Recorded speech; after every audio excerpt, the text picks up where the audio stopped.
Okay, my name is Umar.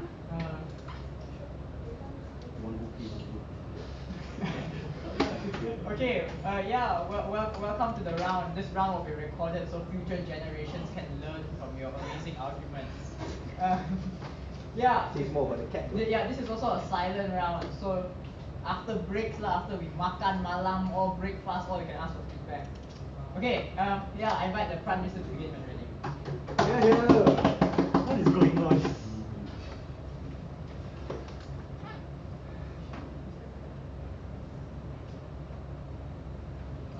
I would advise for the recording to stand at the table and the volunteer. No, we tried it just now already. Audio. If possible. And the volunteer can sit behind. Start the recording and then. Yeah, it's starting right. Yeah, you can come behind so you don't interrupt. Yes. What are the questions?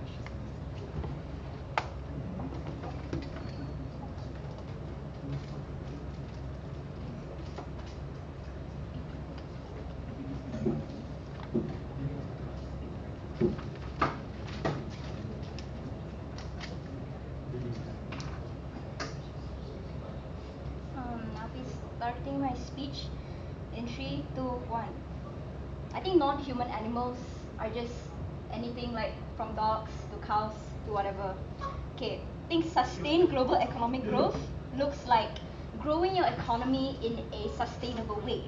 This means where you are pivoting towards green technology. This means that when you want to cut down some forests and things like that, you look into research on whether that forest is a suitable ecosystem to be then deforested. You take into account the factors of whether there are animals using that forest as your habitat and things like that before going into and actually deforest like a forest. But even if you do cut down forests, sustainable economic growth allows you to then also allocate resource into then replanting the forest back at the end of the day. So meaning sustained global economic growth looks like not prioritizing wanting to maximize your economic growth at the end of the day, but more towards which is the most sustainable way to allow your economy to function at the end of the day. And because this is a interest towards like non-human animals, we think that this is important because in status quo, the problem is that I'll take on later. Because in status quo is that a lot of the times when you production and manufacturers, they don't focus on the sustainability or resources. Meaning you're going to cut down trees without resource allocation to replant more trees. Meaning you don't do any sort of evaluation of the habitats, you don't do any sort of taking into account of the interests of the animal, where they're going to go. This is where you have problems like you have cows going onto the street in the middle of the highway because you cut down forests without taking into account where do the cows go after that. On our world, you take into account the lives and the interests of these animals, and this is why then you have also sustainable ways of farming as well. Note that in status quo, where you're more likely to slaughter animals because you don't perceive them, you don't take into account the interests of them because you only prioritize on wanting to just produce the maximum capacity and things like that. This is where you don't acknowledge that animals are also something of a resource to then be sustained in the future. But before moving on to the caveat, sure, I'll take on. Yeah, clarification. Sustainable global economic growth means sustainable ways. But the motion says sustained global economic growth, which from opposition point seems like a constant but moderate growth of economic year on year. Is government going with the first approach of sustainability? Government is going to go with sustainability because then the idea of like sustain versus stagnation would then be almost the same thing anyway. So then I am then unclear what you are going to defend. So yeah, I'm going to hear later now. But this is what we think economic stagnation is going to actually look like. We think that economic stagnation is not going to be economic declination. Rather, economic stagnation means that your every year GDP is going to just be net zero, meaning that you're still producing things, but then you're not producing extra things. Meaning the economic cycle still exists, but rather you're just remaining in stagnancy. But we think that even if it's true, we go to the hard stance of like, this is actually about economic declination, we think that it is still a surplus on our side because when we focus on the sustainable practices of economic growth, we have then higher research ability in order to look into things like carbon capture, in order to go into more funding into R&D, in order to allow more sustainable practices that are more into the interest of the animals. Therefore, moving on to the first argument, why is it that these sustainable practices are good for non-human animals? So, because when you take into account of like your ecosystem and things like that, And when you have sustainable practice that pivots towards green technology, you also have a lesser pollution. And this also looks into more free-range things like having lesser pesticides and lesser steroids that are being injected into the animals and things like that. But note that having sustainable economic growth also means looking into research and development, to innovating more things, to allow your economic growth to be more sustainable in the long run, right? And we think this, the most prime example, would then be looking into lab growth meat, meaning that now, in the interest of animals, you're not going to then farm them for the sake of eating them and continuing to slaughter them, but now because you have much more of a resource into looking into alternative forms of consumption of meat for humans, this is when lab growth meat is likely to happen, where you have things like people are then not going to people are then, because of the fact that people are not going to waste more money to try to breed cows and things like that, versus putting into more funding to try to research how to grow meat in a more sustainable way without slaughtering animals within the process. We think the impact here is then in twofold. Number one, you have lesser mass farming, you have lesser mass deforestation. Also number two, now you're also removing a lot of the harmful effects of exploitation within the commercial industries and things like that. But then, moving on to the second argument, which is that we think that this is also within the interest of domesticated animals, such as your cats and your livestock. So note that in status quo, a lot of these animals are conditioned within environments in which they are already complacent and they're already they are following the human, I guess, human intervention has exist with a lot of prevalence within these animals' lives. What does this mean? It means that domesticated animals like cats and your dogs are dependent highly on humans in order for to survive. And we're not talking about your stray cats and dogs, we're talking about your particular pets that you raise. But also number two, we're talking about your livestock as well, your cows, your hens and your whatever, that is usually under the under the caretaker of your farmers, in which these kinds of farms have like specific, I guess, like ways to try to like take care of them. More often than not, they have excess food that they can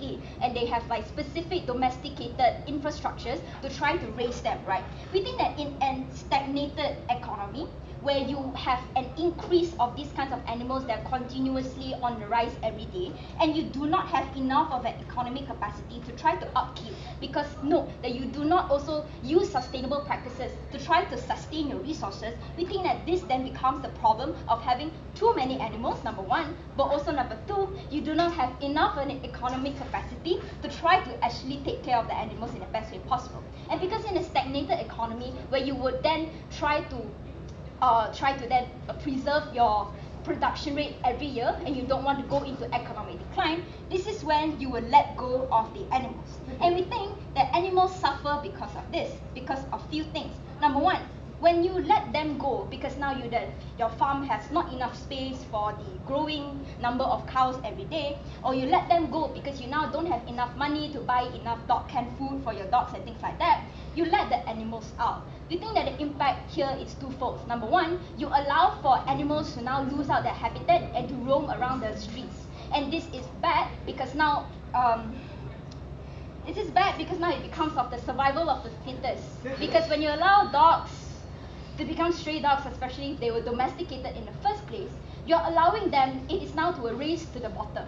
Who can now survive in a world where it's domesticated dogs versus stray dogs? And the biggest impact here is that you now create infighting within the animal kingdom. So yeah lah. I thank the Prime Minister for your speech. I invite the Leader of the Opposition.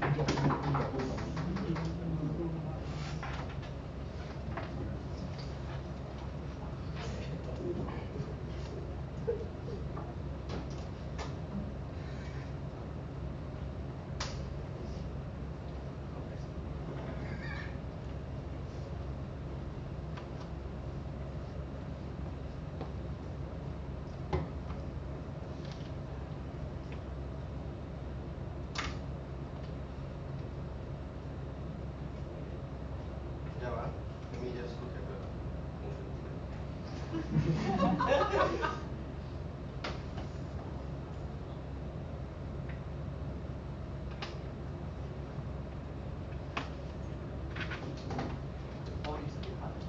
Okay, timer.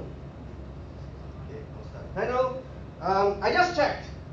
the motion reads, this House believes that sustained global economic growth is in the interest of non-human animals as opposed to economic stagnation. And what this means is Gulf has to defend sustained growth, and a global one, not a sustainable growth.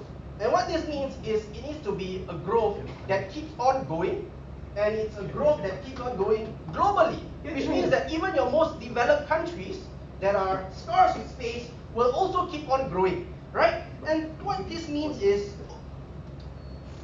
Gulf's case on sustainable growth sounds like it comes exactly out of COP27, i.e. a cop-out, right? And I think it's also a bit of a squirrel. And yeah, and what this means is there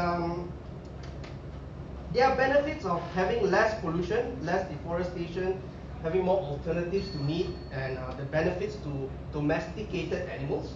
While they may be result of a sustainable growth, I'm not sure why exactly these are a result of sustained growth. We posit to you is not the case, but regardless, we also posit to you from opposition that all growth, no matter whether it's sustainable, unsustainable, fast growth, slow growth, sustained growth, growth that keeps going is bad, leads to harm for animals regardless. So in the case of the animal kingdom fighting all, if this debate, if the humans lose, it's okay. It's all about whether it's better for the animal kingdom, it's better for the animals, or whether it's not, right? So, yeah. So, I'm just going to talk about growth. And when we talk about growth, sustained growth, we need to talk about how we usually measure growth. And we usually measure growth in terms of GDP production, right? And so what this means is there's consumption, which leads to production, and it also means import-export and leads to development, so on and so forth. Yes. But generally, to put it simply, we think that growth, sustained growth, just generally leads to more wealth, and whether it's state wealth or individual wealth, just more wealth. And the first thing we posit to you here is that more wealth leads to more consumption across the board as a result of increasing purchasing power. And what this necessitates is habitat loss as a result of land use, as a result which comes from having to develop land more and more as a result of land being taken up and being used. It's often more expensive for you to redevelop land, and it's often cheaper for you to develop new and unused land, and therefore we posit this is the most intuitive way forward when it comes to sustained growth. It also leads to more resource extraction, right? In the form of minerals, in the form of oil, in the form of resources from the forest, also animal resources, as a result of having to produce more in order to meet consumption. It also leads to destruction of the maritime, the ocean, as a result of having to use maritime routes in order for you to facilitate import and export, all these things. And in terms of animal abuse direct, we also think that the increase of purchasing power will more often than not leads to an increase in terms of consumption of animal products. And what this directly correlates with is factory farming. And the more you consume, the more you produce, the more factory farming you get in your city. Secondly, we think wealth corresponds to more consumption because it is intuitive, right?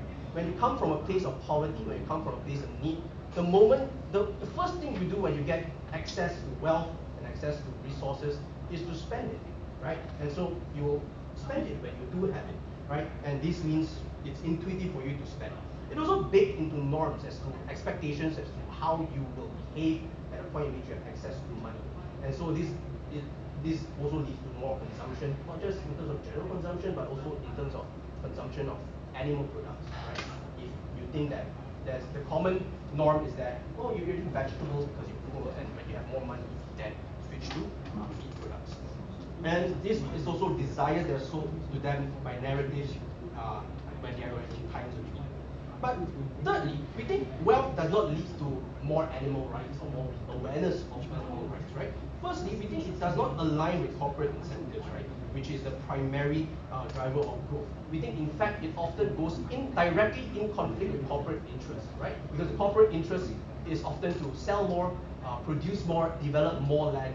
All these things are directly harmful to animals, right? But whatever that kind of aligns, we think is merely coincidental, right? That it only happens like, oh, it's coincidental that at this point in time, it aligns. But there's no guarantee as to whether it will continue to align as you grow, as you have a continued and sustained growth in the future, right? And so even if it does, it only affects the capacity of the people involved, right? That you have more money to do these things, you have more money to buy vegan products, you have more money to give to animal welfare groups, but it does not translate to a willingness to do the things that benefit animals, right? But B, we think it's most intuitive, right? And it's most basic needs that are met first at a point in which you have more resources, whether as an individual level or as a whole, as a society, right? And what this means is even if people with money are altruistic, right? We think the first thing that they do to benefit would be fellow humans. And let's point PY. Yeah. Do you think that a sustained economic growth can be environmentally unsustainable? Yes, because a sustained economic growth has no correlation with the environment, how and no. It doesn't say anything about your attitude towards the environment or animals, for that matter. And the last thing I want to point out is that, sure, even if you say that with more money you are able to do all these things for animals, the thing you need to note is that the most developed economies, even though they have some people who care about these things, by and large, also have not done much for animals, right? In fact, their consumption of animal products have only increased as their wealth has increased. So, to put it simply, what this means is, at the end of the day, Gov has to defend sustained growth that keeps going. And what this means is it necessitates the removal as well of whatever existing protection that we may have in terms of the environment, in terms of the animals. And this looks like the removal of gazetted areas, natural parks, zoos, and whatever regulation that we may already have in the pursuit of even more growth at a point in which we have reached a point in which in normal times we would have stopped. Their world has to defend continued, sustained growth.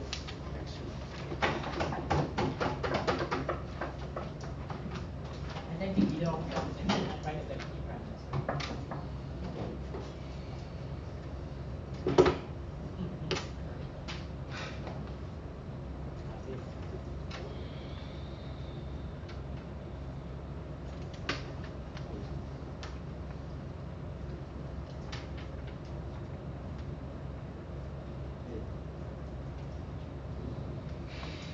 Start my speech in 3, 2, 1. Wesley calls government a squirrel. Yes, squirrel is a non-human animal. Therefore, I think it still justifies as to why opposition is helping government is talking about this, like in the interest of the most important stakeholder, which is the non-human animals, right? But a few clarifications that need to happen first. Because Wesley argues that the motion seeks a sustained economic growth. But it's important that when this speech specifically characterizes that the only way in which you have sustained economic growth is dependent on sustainable economic growth. Because if you're not sustainable, then it's not sustained economic growth, right? So the simple answer to this is that insofar as resources are depleted and unable to be rebuilt, therefore you can't have sustained economic growth. You need to have renewable energy sources. You need to have renewable resources for you to realistically have a sustained economic growth. If I've chosen to prove to you specifically why sustained economic growth comes hand in hand with sustainable economic growth, even though they may sound like different, like 75% of the words the same anyway, right?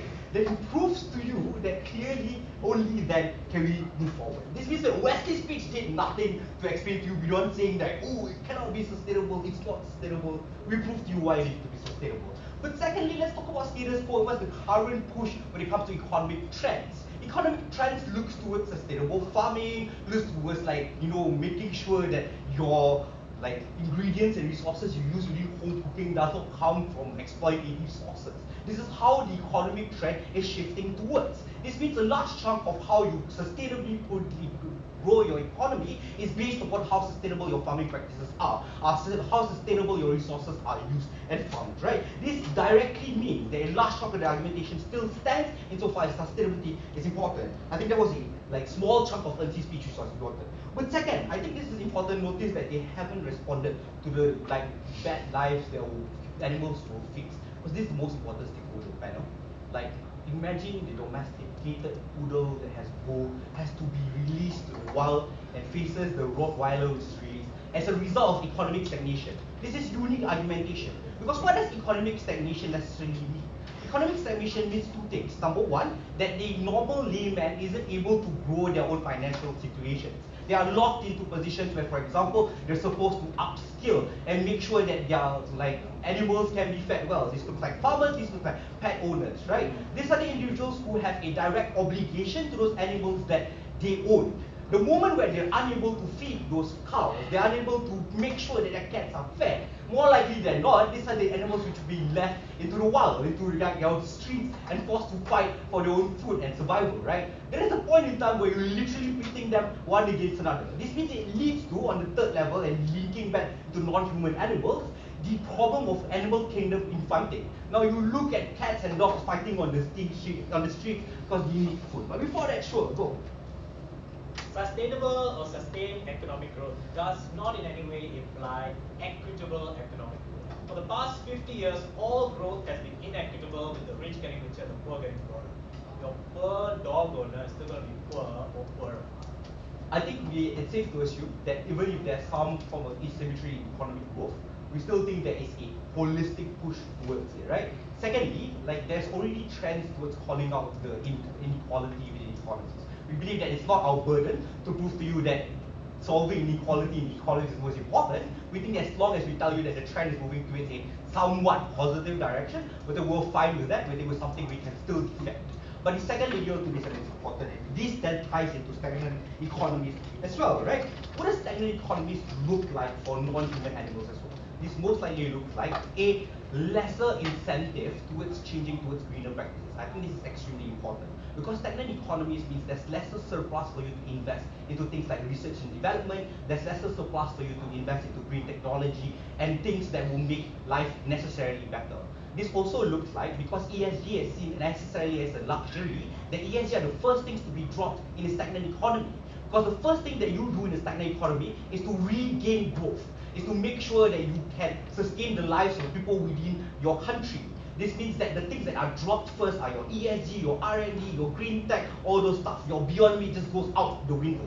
This means they have to defend a world in which not only do green tech practices don't exist, but it's not pushed forward. At the very least, within sustained growth, we show you that there's already a trend towards green technology. There's a trend towards R&D and pushing away harmful practices because we see it as unsustainable. We see it as one that will clearly detriment a state, will critically destroy infrastructure in the future, won't allow your economy to be updated with stronger economies.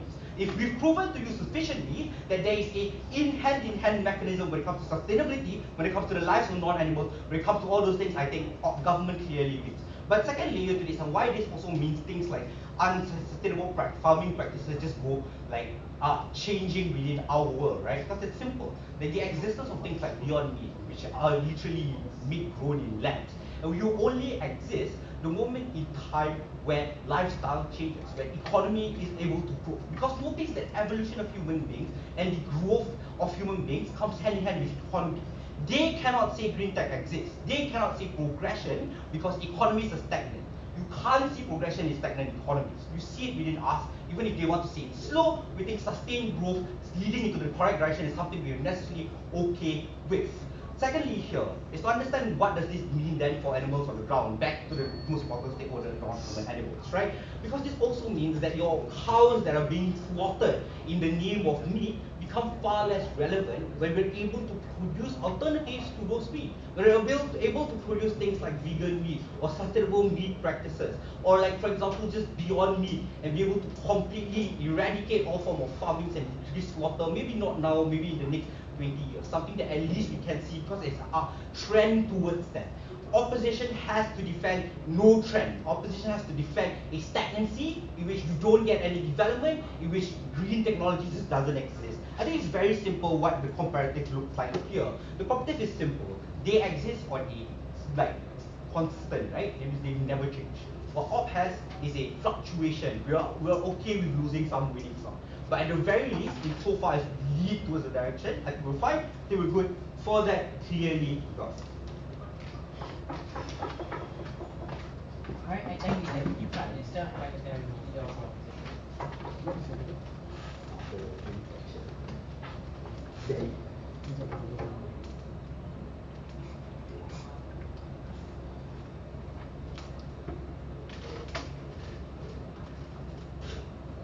I know this debate is not about whether humankind should be poor to save animals. It is about whether or not animals will have better lives if humans will get poorer or to get richer. For that extent, I have 4 arguments today. Number 1, on why inherently humans are species and are unable to care for animals, and the only way that we can actually save animals is by doing nothing and actually getting poorer. Secondly, I'll talk about why a change in lifestyle is going to be better on a whole for people despite government claiming that we're going to have ESG measures in their world. Thirdly, I'm going to talk about indirect effects that is an inevitable byproduct of growth that government cannot get away with, and it's not about cats and dogs, it's about all your keystone species, for example like bees, for example like vultures getting wiped out en masse because of the use of pesticides in their world. Lastly, I'm going to talk about tokenization of contribution to animal rights, where this ESG will lead to you contributing to freaking pandas, which you don't need because all pandas deserve to die and are useless animals on the face of the earth. But before that, I have 3 points of refutation to really take out of government. The first thing that they want to talk about is that, in this world, they will have less pollution, less steroids, more lab-grown meat, more carbon capture, people are more aware. Okay, I'm unsure as to why this is a given policy that's necessitated by rich countries if they get richer. Because even Scandinavian countries with the highest educational standards and highest labor standards, the highest adoption of green tech, still engage in cultural practices that are anti-animal, for example, like whaling and collection of albatross eggs. So I don't know why more educated and more richer countries equate to you being more sustainable. Government just claim that they are sustainable without proving you actual policies as to why they're going to be that. Secondly, they talk about sustained economic growth inherently is sustainable because how else that you're going to get richer? Wrong! China, by any metrics, 5 years, 10 years, 50 years, have grown year on year in their GDP since the end of the Cultural Revolution, but they are not doing it in any sustainable manner because they are just blessed with wealth of natural resources that can just slash and burn. These individuals are here for a good time, not a long time, and there's no correlation again that you need to be sustainable to have a sustained economic growth. I can't believe I'm teaching you English in this class. The last one is on ESG. Oh, this is about Taylor Swift. Okay, so they say, in their world, no ESG. Yes, the reason why you even need carbon capture and ESG is because they're expanding at an uncontrollable rate. In the world where there's no growth, or worse or better, if industries have to descale, it means that there's less ability for them to harm industries and therefore less need for ESG, because on the harm, a world with more sustained growth with some ESG is still far worse than a world with no growth or better to return more to nature because we're unable to capture and there's a high overhead cost with maintaining more facilities we don't need. For every factory that's decommissioned and given back to nature, it's a world where we think there are more animals that are going to exist in wildlife. I think that takes out whatever wildlife roaming around the nature they don't want to talk about, which is absolute rubbish. Let's go into speciesism and a principal argument that I think government has been lacking so far. Look, humans are inherently species. Our conception of what ethics is based on Maslow's hierarchy of rights, i.e. that rights should be given to people who can understand it. Meaning that ethical means in any world, even in the world the government wants to talk about, is a world reserved towards a person that can understand what ethics means. Which means that in the world, even with the most sustainable growth, people will think of ways to help out other humans. For example, people in Palestine. For example, people in disenfranchised parts of the world. There's never a point in that equation where a person will be, let's help out the animals. Because intuitively speaking, a human would always want to help out a person that's able to reciprocate and understand and carry out that world. In which world, unless they're talking about sentient animals, an animal is unable to reciprocate that ethicality, and which is why a human will inherently deem that my expression of ethicality towards the animal is a far lesser utility compared to helping out a fellow human being. Which means that in both standards of what ethics mean, in either deontological or utilitarianism, by both metrics, a human will always deem it is better to utilize that $1 to help another human being rather than a $1 to help an animal. Which means that humans, as a species, is fundamentally unable to collectively agree as a whole that we must help animals. Because in their world, the calculus will always be to help another human being instead. So don't let government fool you by believing that most rich people will want to help animals, because a person, we think a rich person in any world would help an animal, a human first, rather than helping an animal. So if they're unable to prove that solvency, they lose this debate by default. Sit down, it's not your turn yet. Secondly, let's talk about a change in lifestyle. Because in our world, people get poorer. That's a good thing. I'm going to give you 4 reasons why. A, lesser population growth, which means that lesser people on this wretched earth and lesser ability to compete for resources with non-human animals. 2, when individuals are poorer, they are unable to afford more luxury goods. Luxury goods are inherently damaging to animals. For example, we have direct things like you buying bags, which are made from leather. Like even if there's faux leather, there's still going to be like things that are based on silk, which is damaging towards silkworms.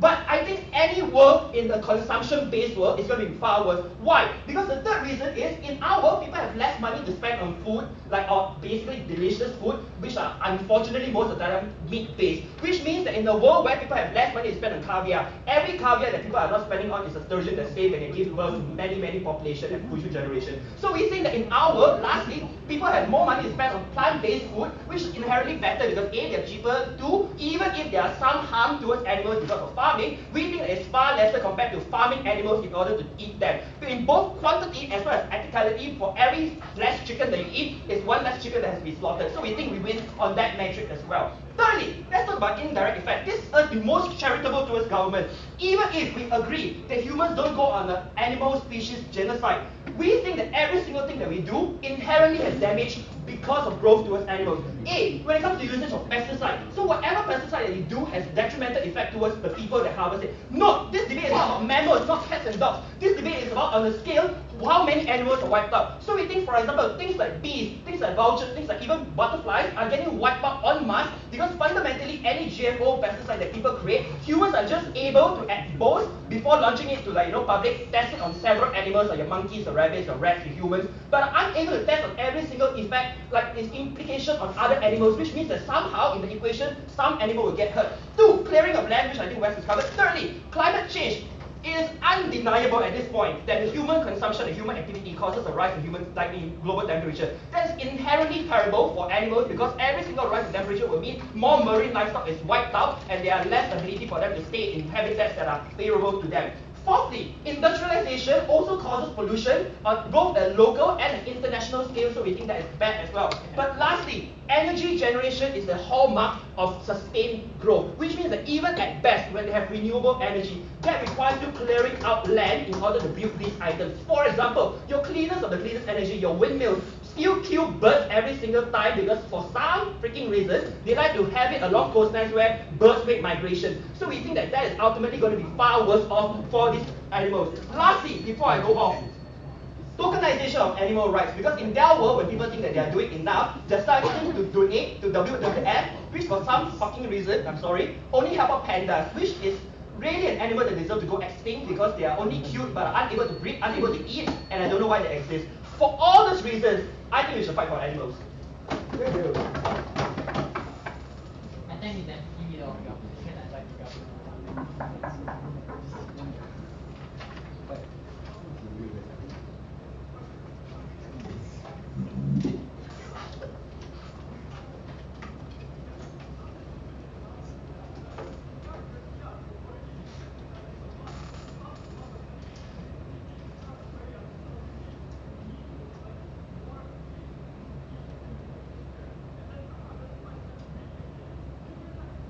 I think the biggest problem with Patrick's case is not that it's defeatist, it's not that it doesn't care about animals, it's that it's anti-panda.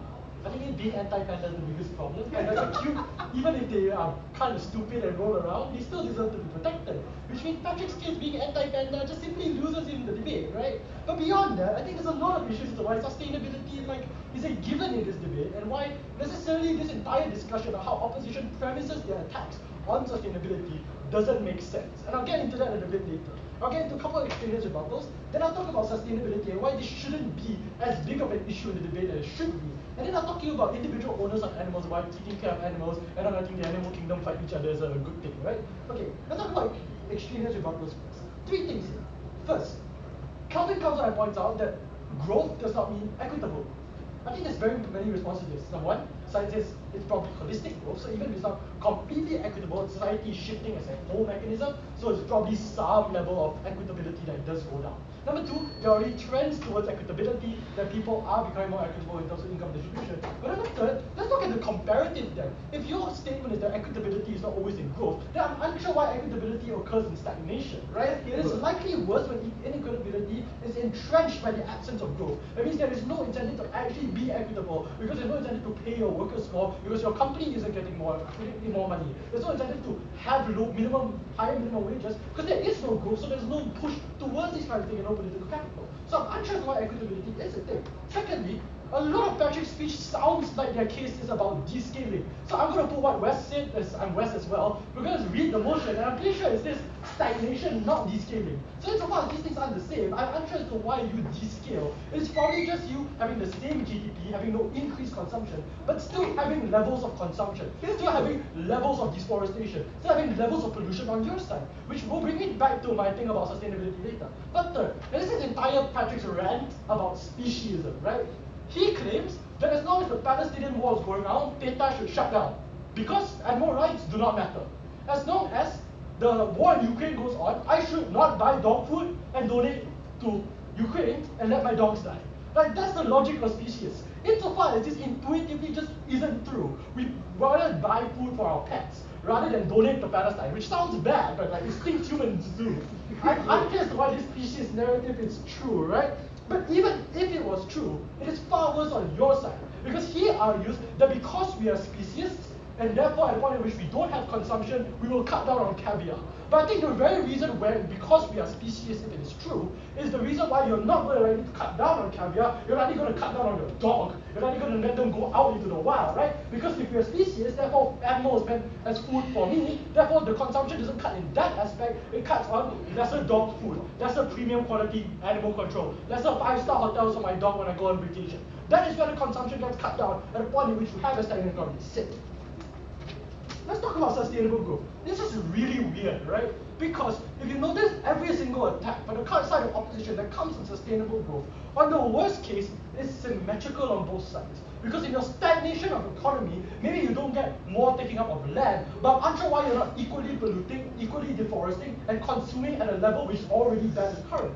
We tell you that stagnation, that sustained growth, is the only way in which you lead sustainability. Because if you want to counter that there's no sustainability on our side, there is little to no proof that sustainability does exist on your side. Which is every single harm pushed by the side of opposition still exists on theirs. Which is at the very least, if we can prove to you that sustained growth means the very levels that Syed and NC brought to you about how necessary there are trends towards sustainability in ESG, there's push towards research and development, there's excess capital at a point which you earn more, you're able to put into green tech, put into things that are more sustainable, put into beyond meat instead of rearing large farms, is to where sustainability occurs.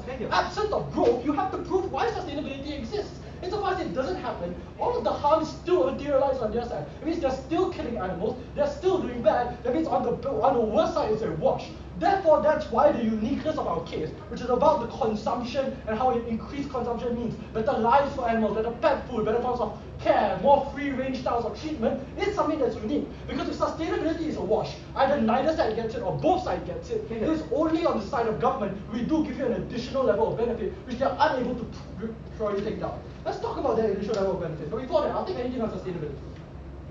No? I have on the pets. Okay, sure, go on pets. Okay, but wouldn't you agree that owning pets is a symptom of speciesism?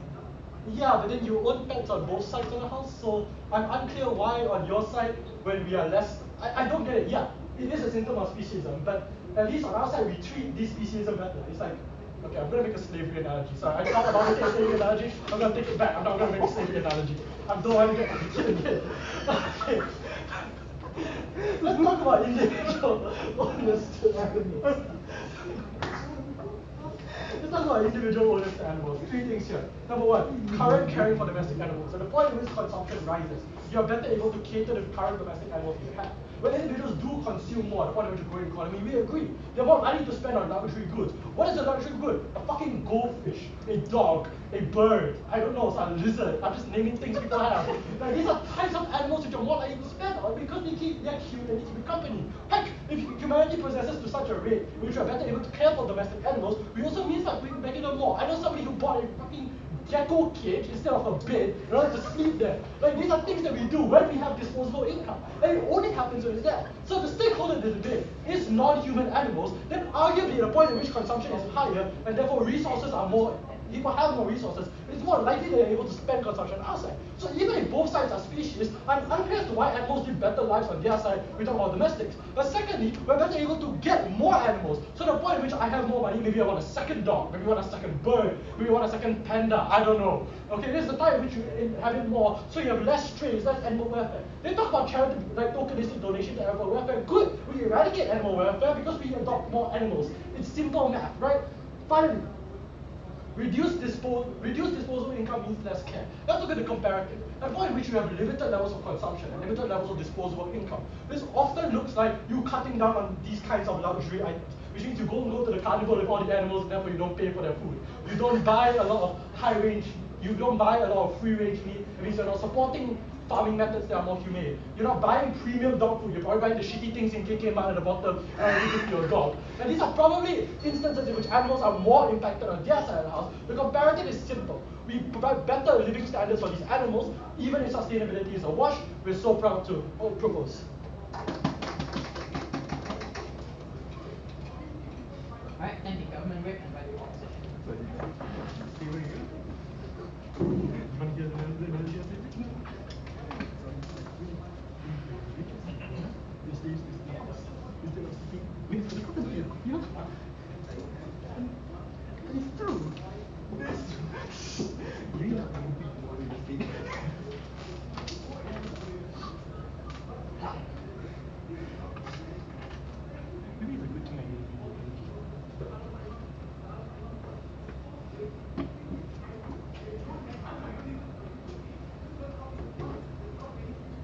Panel, this debate largely suffers from a language problem, but it secondarily suffers from a lack of acknowledgement of burdens in the debate, and the burden of the government being to prove that increased growth leads to more animal protection and rights. And so a strong indication of that is when you're trying to retrace your steps, you start arguing, as they did in Will, everything is a wash. Right? So I have a couple of issues. Number one, does sustain mean sustainable? Number two, do we get more ESG stuff? Number three, meat consumption. And four, domestic pets. Alright, so the first, on whether sustainability is a necessary precursor to sustained economic growth. There are a couple of responses here. The first, no it doesn't. Like you can get sustained economic growth by just through pure unfettered resource exploitation, which is what a bunch of countries have done and continue to do. You will get sustained economic growth, right? So they've absolutely given no analysis to tell us why they will get the sustainability that is necessary for the sustained economic growth, which they in second accept is actually the debate which they initially got kind of wrong. Now, second, even if it's true that sustainability is a necessary precursor to sustained economic growth, that does not in any way mean that sustainability is good for animals. Because what you do with sustainability is you sustain the necessary resources that allows you to continuously grow, if that is really what the debate is about. So meaning you just keep the stuff that helps you make more money, but if that stuff kills the animals, that still goes on, guys. That doesn't stop. So sustainability does not necessarily mean, that it's good for animals. Lastly, we've also established, and this is something that did not receive much response, right? Which is that all forms of capitalism and all forms of capitalistic growth necessarily lead to the degradation of the environment, be it sustainable or unsustainable, because you necessarily have to produce more. Production necessarily is land intensive, is resource intensive. Whether or not it's sustainable just means that it's slower or faster. So they may have slower abuse to animals, but it's still abuse to animals upon economic growth. And the burden for them is to show that it reduces, not that it remains the same, right? And in any case, the growth and the abuse or the harm towards animals is still relatively faster than economic stagnation. Of course, we have all the harms of economic harm to animals on our side. Nobody's saying that it doesn't exist. Obviously, it's there. But it's not as bad as yours, lah. That's really the trade-off in this debate, right? Lastly, the fourth response is that we are also very species, right? So at any point in time, if we choose to be sustainable, we will definitely replant all those trees that we have chopped. But the animals that have been cleared as a result of the first time we chopped down those trees, we're not bringing them back, bro. They're gone, right? So there is no sustainability that's going to help the animals. The squirrels are here, right? They're not going to come back to the forest that they left. Number two, ESG is not a fiat of the debate, right? They don't have a fiat on ethics. They don't have a fiat on environmentalism. They just maybe, if you decide to butcher the English language and think sustain means sustainability, they may have a fiat on sustainability, but I disagree. But they don't have those benefits as of right? So you don't necessarily have more ethical consumption on your side. You don't have more environmentally conscious consumption on your side. What about green technology then? Again, green technology does not care about animals, right? Your chicken farm, your cow farm that previously was running on coal-based energy is now running on solar-based energy. They're still killing the chickens, bro, and they're still killing the cows. They're all dying. I don't understand how green technology will be good for the animals. In fact, in order for you to get more solar energy, you have to clear out large swaths of land and put up the solar panels. Animals could have been there, bro. The snakes are dead. Like whatever animals that used to be under there, just no more sunlight for them, unfortunately. So what they say in response is, and this is where they say that, eventually people make more money, right? And they say, when we argue that growth is not an equitable growth, they say, but there are trends to equitability. And comparatively, we have more growth on our side as opposed to no growth on your side. Yeah, obviously, our poor people are still poor and are going to remain poor. I accept that. But it was your argument that there are going to be less poor people, which is what we said is not true because your growth is not going to be equitable unless you give me analysis as to why suddenly your animal conscious growth is going to be equitable. So consumption of meat, the third issue, right? So we've argued quite extensively that consumption goes up, right? As a result of people being able to farm more, people being able to eat more meat, supposedly if they have money, right? And we're still going to enjoy meat. And morally, there's going to be no difference because the evidence is, as far as history goes, the more wealthy a society becomes, the more morally conscious a society becomes, the more educated a society becomes, we still continue eating meat as much as we can. Like vegetarianism has existed religiously for a long time, but it still continues to be the fact that people eat meat. Their answer, I suppose, to this is lab-grown meat. Firstly, this is largely speculative that lab-grown meat will become a thing. Like, I don't know why it will be successful to be produced on a large scale. But number two, I don't know why it will be tasty or as good as steak or as good as chicken, right? If these things just don't materialize, their benefits are largely speculative. I don't think that is necessarily the case. And I think we're still going to eat steak. Next, going on to domestic pets. Okay, so the first response here is obviously what I said in my POI, which is nobody's richer, bro. No one's going to have more money to care for their pets more. Your pets are still going to run away. They're still going to engage in the winner takes all animal kingdom fight that you guys talk about, which, But really, the second response is, even if you make more money, why do you want to spend it on the animals? Like, why is it necessarily the case that you're not spending it on yourself and make your life better as opposed to make the animals' lives better? Number three, even if you have more money to buy more animals, you're not, the benefit is neutral, right? Because they will breed the animals for you so that you can buy it, so they create animals to create your your pet fetishes. So I don't think that that's necessarily a benefit on your side.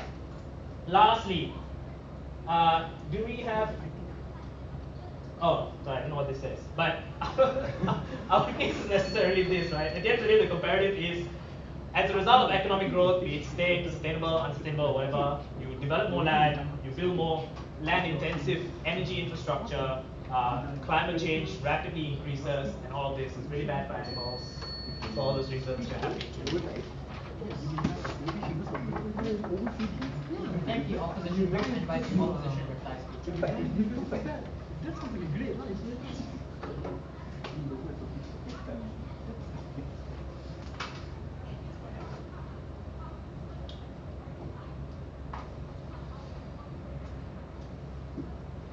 So this is what happens when in the movie Enchanted, 3 squirrels gain sentience and ran this abomination of a case. So, jokes aside, I'm going to tell you why we won in 3 different analyses. One, on stakeholders, and I can't believe it, I'm going to do this, but in terms of the animals that are safe in this world, we're going to tell you why all benefits the more important animals more. Secondly, sustainability and ESG, which is something the government wanted to say that, in their world there's sustainability and ESG. We're going to tell you why. With no growth, you don't need ESG because inherently, any growth, even the most sustainable ones, are damaging, and that's why you need ESG. In a world where we don't have that, no growth equals to no damage towards like environment. Thirdly, we're going to talk about lifestyle choices, which is something that, for some reason, something that's intuitively well, we are able to understand. Government seems to be unable to understand why those things change. But before that, let me give you two reasons why, from a technicality perspective, government really lost. The first is on definition, and I hate to be doing this, but I think we have gone through the whole sustain versus sustainability debate long enough. Not going to drag that, but that's the point. But the second is on stagnation versus downscaling, because there's a reframing coming from government whip that, we're talking about descaling, not stagnation. It doesn't matter. Even if we stagnate, which inherently would mean that you need to cut back on some things in order to maintain your current layer of consumption. But even if on net there is stagnation, magically, economically, we are just able to maintain a net zero. We still think there's less avenue for you to harm by having less growth. So I think on a percentage, right, if government wants to do that, we still win. But the second thing is on solvency of policies to buy in. Because government just basically give a bunch of examples to expect us to believe that people, A, have the buy-in to be able to opt into more sustainable measures, but two, having these policies that can miraculously put in place just because people are getting richer. Insofar as around the world there's a lot of opposition, like all three of us have told you, that people are inherently resistant against any sort of pro-animal policies that are against corporate structures. I don't know why that's a fiat that opposite government gets to play. Let's move on to argumentation. One on stakeholders. So this is where I think, let's talk about animals. The first is on number of animals saved, and this is where I think government at best save their pets and save, for example, a few animals that they think have the privilege of living already been captured by humans. So if you suddenly are stagnating, you have to release them to the wild. I would argue that being kept in captivity sometimes it's better to die in the wild, because better than being abused by humans. But even without that, I think the number of animals that we save on our end are the ones that are most important. I don't know if government actually understand what keystone species are. Keystone species, like what I've explained, are species that basically have a direct effect on the chain, like food web chain and every single thing in the world. So your bees, your vultures, your pollinators, all of these things have fundamentally and significantly more impact downstream. So for example, your number of vegetables, the flowers that are grown, the ability for you to enjoy your sakura when you go to Japan, because now there are no freaking bees to pollinate your sakura, no sakura. So even on those grounds, on lifestyle choices, they will lose. So we think that it's better to help actual animals that are often left unseen, which is fundamentally a key display of speciesism on their side, because they're just saying that we're only going to care about animals that we care about. Secondly, let's talk about sustainability and ESG. So they say they get more ESG policies, but we've already told you that the reason why, and I think Wes explained it quite well, that it is purely coincidental at this point that the adoption of green technology aligns with animal rights. Insofar as there is a world whereby green technology will require you prioritizing other human beings over animals, humans will ultimately take it, as we have seen throughout history. It is only right now in this moment that for some reason green tech is in line with ESG. But we think even if we take that at best, Gulf Bush is in third, consumption existing is symmetrical. On our side, we do it in less efficient manner. But what we are telling you is that no growth equals to better for animals in general, because however sustainable it is, the reason why you even need to have ESG is because there's a recognition that there's some form of damage to the environment that's going to fundamentally affect animals. So we think with no growth, it's going to be ultimately a net better for animals. But lastly, when it comes to lifestyle choices, this is where I think government completely loses. A, there's no response towards us on the reduced consumption of animals and therefore better life for animals. Two, like your pets that you can own are reasons why you get money that you are now spending on frivolous things like getting a pet are a direct result of you contributing towards industries that fundamentally grow at the expense of other animals, which is a display of speciesism. For all those reasons, I think it is time for us to help the animals that matter, and the animals that we think can only be helped if people are poorer. Proud to oppose. Thank you, opposition side speaker and anti-speaker from the side.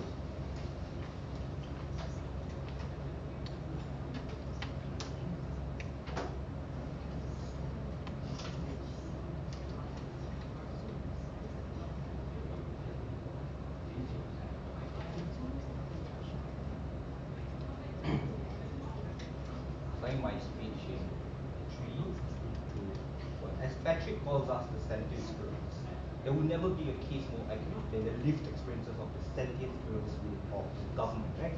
A few things I'm going to do in reply. First, I'm going to explain to you why the reluctance to engage with sustain and sustainability is one that immediately puts up on the back foot. But number 2, why livelihood is something that's extremely important. But number 3, it's about the meta problems that were very existent within and I think this is more towards the current state of it. But anyway, let's give number 1. Let's understand why sustainability and sustain is something that's inherently important. Because for this panel, sustain means consistent. Insofar as you're unable to be consistent as a growth, and there's no time period or time scale to this, right? This means that we can talk about 100, 200 years. Sustainability continuously happens. This means it has to seem infinite. Insofar as you're not sustainable, you can't have sustained economic growth. So it's not a problem of language, it's about understanding time scales and factors. Sustainability and sustain have to come hand in hand. If Goff has proven this, very apparent why both is necessarily in line with the principle. But number two, let's then handle the idea, like maybe a meta problem here on opposition. Because opposition and the problem is, firstly, it's extremely negative. Their best case scenario looks like Goff's worst case scenario. Insofar as we tell you that maybe livestock and all this other stuff like get harmed. But what was their positive material? Notice that their positive material was at best inaccurate. The reason for this is very simple. Because their world should defend a stagnant economy. This means that consumption remains the same as status quo. It does not reduce. So large of the applications of where, we will have reduced consumption don't apply, because a stagnant economy means a sustained consumption. It does not reduce. This also means that your current levels of pollution and all the environmental harms that we've been talking about will exist in a constant. It does not reduce, it does not happen. But secondly, and the second layer to prove why this becomes far worse is because the proof of how the green push doesn't exist on Ops world. Because a stagnant economy and a stagnant amount of capital means you don't have the luxury to invest into ESG, don't have the luxury to invest into green technology. That means there is no trajectory to solving that pollution. This means that if the pollution and the carbon excess that they talk about happens year after year after year, maybe it's 3 trillion carbon dioxide per year, it will add up to 6 trillion, add up to 9 trillion. It's just consistent. What we've proven to you is that the trajectory is about reducing those numbers. It's about going from 3 trillion to potentially in the future cut down to 1.5, cut down to more EVs on the street, and that's how you get change. It's important because this leads to the livelihoods of the non-human animals that we talk about. Because climate change, surprisingly, affects everybody. This includes non-human animals. That means when your sea levels rise, your carbon dioxide increase, I don't know if I don't do sciences. But all that crazy shit happens, animals are affected as well. That's why you need to have a sustainable end to it. Insofar as Bob has no trajectory and roadmap to victory, I don't think they're able to take this debate insofar as their best case is a negative case at best, right? Lastly, then why Calf is clearly winning, right? So let's look at this domestic animal versus wild animal thing. I think it's very important. Because at best, what Op provides is more protection of wild animals, because we don't cut down forests or whatever they want to argue about their stagnant economies. But in Gulf world, we think that we owe an obligation towards the pets that we own. There's a responsibility to them. And if we can make them have better cages and live better lifestyle and eat royal canin every day, we think that's an obligation we're willing to fulfill. We're willing to defend the more proximate animals as opposed to the wild animals that live in the forest. So protect your dogs and cats and hamsters. I think clear government. Okay, thanks everyone. It's a silent round, so see you later. Hey, life's meant to be what you live in the research.